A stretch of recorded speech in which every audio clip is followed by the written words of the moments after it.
ఆయన ఇంట్లోంచి కాలు బయట పెట్టడం ఆలస్యం. పలకరింపులు మొదలవుతాయి.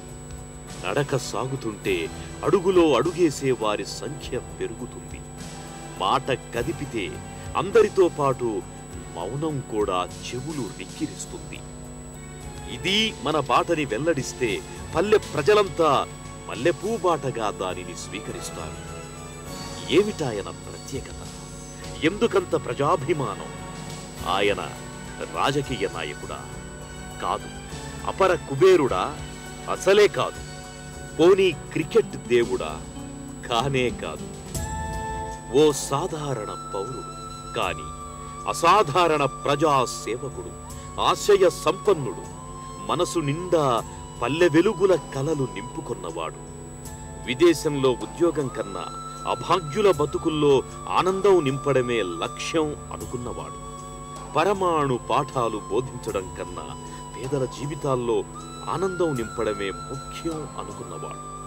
చదువుల మాస్టారుగా, దళితుల మారాజుగా, ఇంటింటి వేల్పుగా వేల హృదయాల్లో చిరస్థానం సంపాదించుకున్న ఆయనే పీడీకే రావు, పెమ్మరాజు కామేశ్వరరావు.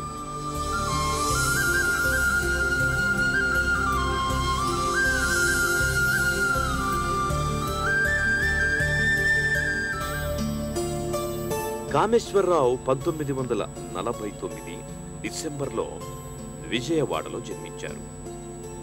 పెరిగింది, చదివింది హైదరాబాదులో. తండ్రి అక్కడి ఏజీ ఆఫీసులో ఉద్యోగి. చిన్నప్పటి నుంచి కామేష్ చదువులో చురుకు. పాఠశాలలో మంచి మార్కులతో నిలుస్తూ వచ్చిన ఆయన ఉస్మానియా విశ్వవిద్యాలయంలో పీజీ పూర్తి చేశారు. ఉద్యోగావకాశాలు స్వాగతం పలికిన ఉన్నత విద్యే లక్ష్యమనుకున్నారు. న్యూక్లియర్ ఫిజిక్స్ ప్రధానాంశంగా కోల్కతాలో విద్యను అభ్యసించారు. అణుభౌతిక శాస్త్రంలో డాక్టరేట్ చదవడం ఆయన కల. అందుకోసం 1970లో అమెరికా వెళ్లారు. పరిశోధనపై మనసు లగ్నం చేశారు. నేను హై స్కూల్లో చదువుతున్నప్పటి నుంచి నాకు భౌతిక శాస్త్రం మీద ఆసక్తి ఉండేది.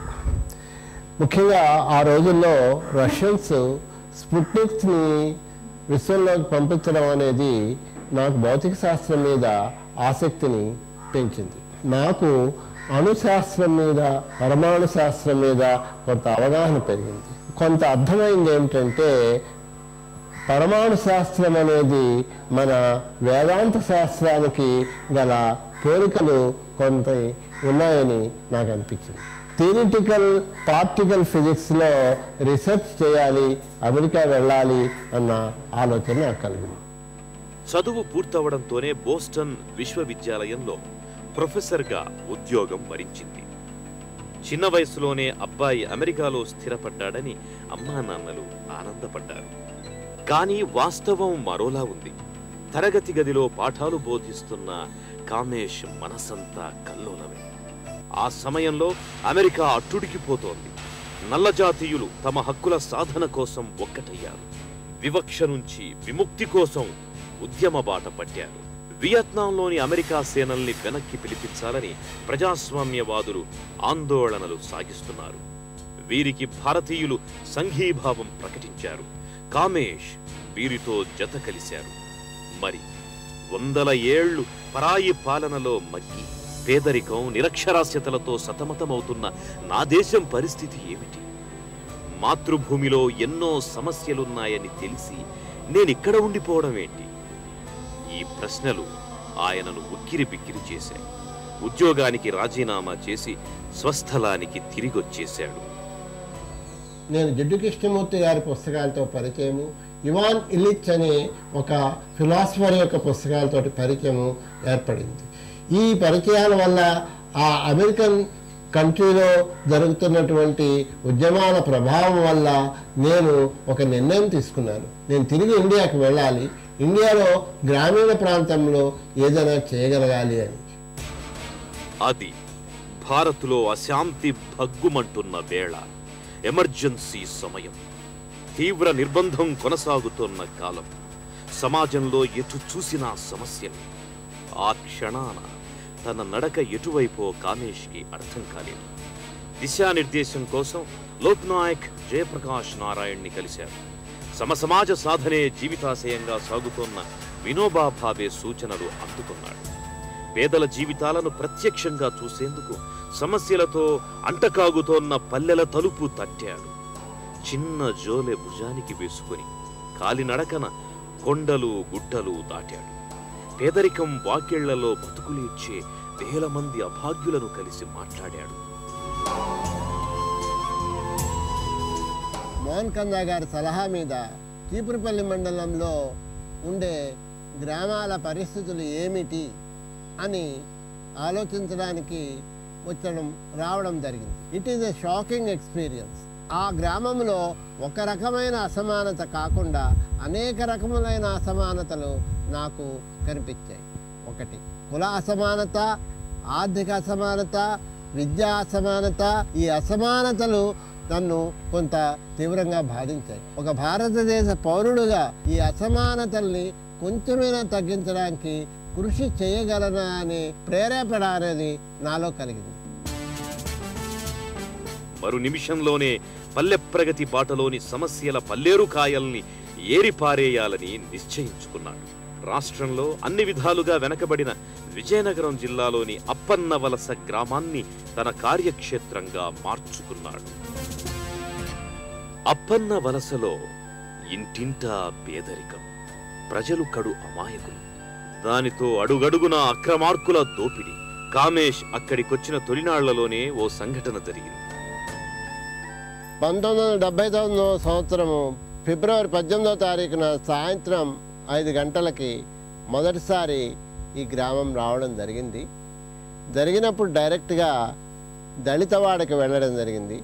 వాళ్ళు చెప్పిన మొట్టమొదటి సమస్య వాళ్ళకి గేదెల కొనుగోలులో జరిగినటువంటి అన్యాయం. ఆ సమస్య పట్టుకోవడం వల్ల అందులో నిజాలు నిగ్గు తేల్చడానికి ప్రతి ఆఫీస్కి వెళ్ళి ఇన్ఫర్మేషన్ తీసుకోవడం జరిగింది. అంతేకాకుండా వీళ్ళలో కొంచెం చదువుకున్నవాడు ఆయన ఖర్చులు కాగితం మీద రాసి ఉండటం వల్ల క్రాస్ చెక్ చేయడానికి అవకాశం దొరికి వీళ్ళకి నిజంగా అన్యాయం జరిగింది అని తేల్చుకున్న తర్వాత ఈ సమస్యను హైదరాబాద్ లెవెల్కి వెటర్నరీ డిపార్ట్మెంట్ వాళ్ళకి, state bank of India vigilance వాళ్ళకి, తదితరులకి చెప్పడం జరిగింది. ఆ ప్రభుత్వ అధికారులైనటువంటి వెటర్నరీ డాక్టరు, ఫీల్డ్ ఆఫీసర్ మీద పెట్టారంటే వాళ్ళు తీసుకున్న డబ్బులు తిరిగి ఇచ్చేయడం మొదలుపెట్టారు. అప్పుడు ఆ సమస్య మాకు ఒక ఇమేజ్ క్రియేట్ చేసింది. చీపురుపల్లి ప్రాంతంలో అవినీతిని పోరాడే వాళ్ళు ఉన్నారు అని ఒక ఇమేజ్ని క్రియేట్ చేసింది. భూమిపుత్రుల్లో ఆనందం వెల్లివిరిసింది. మా సామి మమ్మల్ని కాపాడాడు అంటూ ఆయనను వేనోళ్ల కొనియాడారు. ఈ చిరు విజయానికి అతను పొంగిపోలేదు. అసలు ఇటువంటి సంఘటనలకు మూలం ఏమిటి అని ఆలోచించాడు. ఇంకేముంది, నిరక్షరాస్యతే కారణమని అర్థమైంది. అక్షర ఉద్యమానికి నగారా మోగింది. రాత్రి బడి ఆరంభమయ్యింది. అంతర్జాతీయ స్థాయిలో పాఠాలు బోధించిన ప్రొఫెసర్ నల్లబల్లపై ఆలు దిద్దించే పంతులయ్యాడు. ప్రభుత్వ పథకాల తీరుతెన్నులను ప్రతి ఒక్కరికి తెలియజేశారు. యువజన సంఘాల ఏర్పాటును ప్రోత్సహించారు. పెత్తందారుల చేతుల్లో పేదల భూములు, సంఘటిత శక్తి కదిలింది. ఆ భూములు పేదల పరమయ్యాయి. ఎన్నో బానిస బతుకులు స్వేచ్ఛా విహంగాలయ్యాయి. ఈ విజయాలతో కామేశ్వరరావు విశ్రమించలేదు. లక్ష్యాలను విస్తరించారు. పొదుపు ఉద్యమానికి శ్రీకారం చుట్టారు. బడుగుల సొంతింటి కలను నిజం చేసే బాధ్యతను భుజానికెత్తుకున్నారు. చదువు, పొదుపు గ్రామాల్లో చైతన్యానికి బాటలు వేశాయి. అప్పుల కోసం సంపన్నుల ఇళ్ల ముందు పడిగాపులు పడుతూ అయ్యా మీ దయ అనడం కనిపించడం మానేసింది. సరిగ్గా ఈ సమయంలోనే కామేశ్వరరావు మరో ముందడుగు వేశారు.